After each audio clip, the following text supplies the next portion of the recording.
and welcome to this technique I'd like to share with you to help you develop your intuition. So our intuitions are something that we might not even feel we have access to, or they might be something that you know you have access to, but maybe have trouble at times finding it, locating it, particularly when you're more stressed or more fatigued.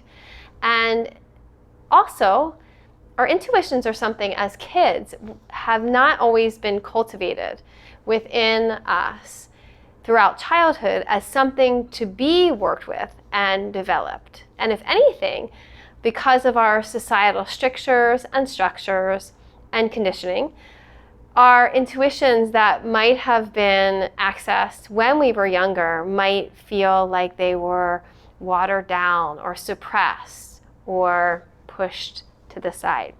So our intuitions are so important because they really connect us to our highest self. And they also help us really live a more fulfilled life.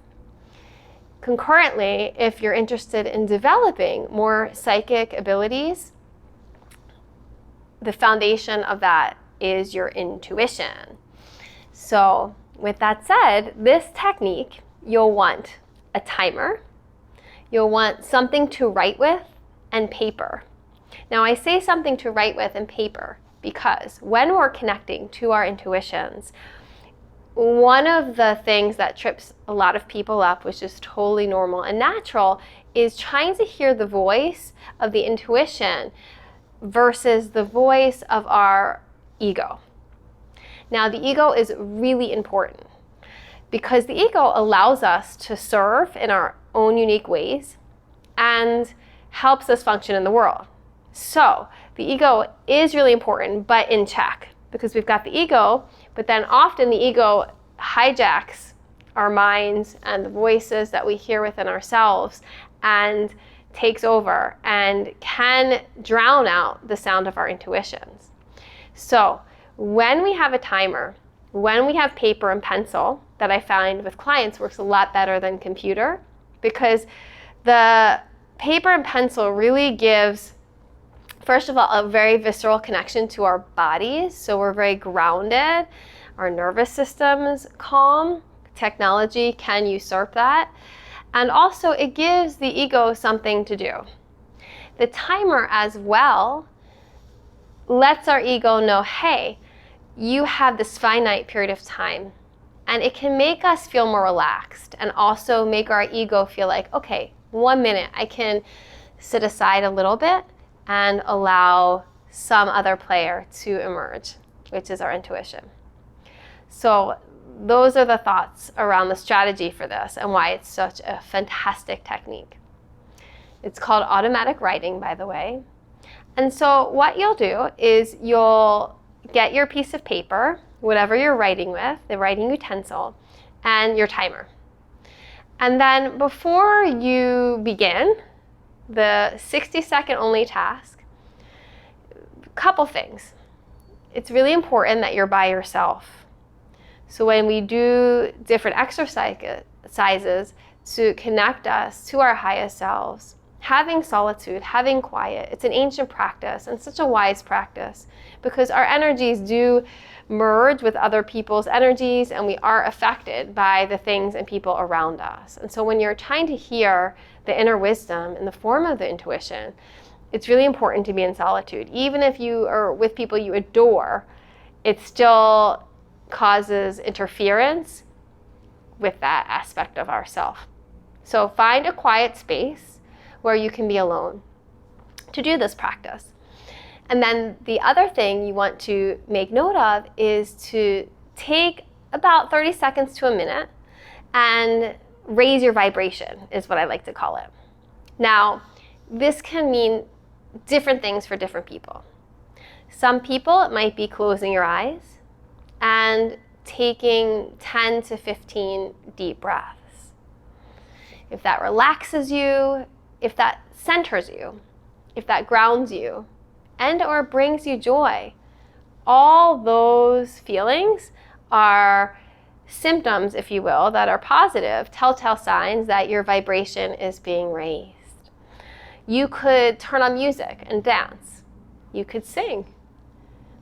You could eat something really delicious and nourishing and really mindfully eat it and taste all the flavors and all the juices and be present with all the bites. So whatever you feel like raises your vibration and centers you at the same time, do that. Then the second thing you want to do is then open up to an intention. And that could include calling a spirit guide or protector energy. Really reaching out to an archetype that you resonate with. So something like Kuan Yin, the goddess of compassion. Or you could think about spirit, the universe, some of us humanity, and connecting to the deepest aspect of goodness within our own self.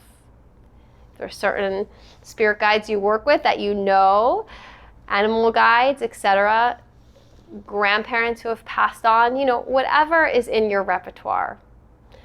And you can set an intention for absolutely the highest, most aligned information to come through. Or the intention could be something specific to what you're trying to access. But if you're starting just connecting to your intuition, you can simply ask for the best and highest alignment to pour through you and to come through. And then you'll set your timer and you'll place the pen down and you commit to not lifting whatever writing utensil you're using for 60 seconds. And you begin. And you might find that you start and don't know what to write or do, and that's okay.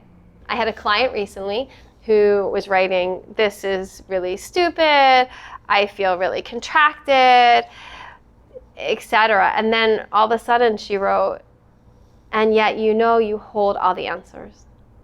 And at that moment, she knew that was her intuition, and the words kept coming. So like that, you do that, you try it, and then when the timer goes off, you stop. I've never had someone who couldn't do this that I worked with. And it's a practice. So be gentle with yourself, be compassionate with yourself. You can do it a few times and just see what happens, what comes through. But with people I work with, you start to get a feeling and a sense, like the client I mentioned, that there's another aspect to your wisdom that you begin to access, and that's your intuition. So give it a try, and as always, let me know how it goes. Intuitive writing. Namaste.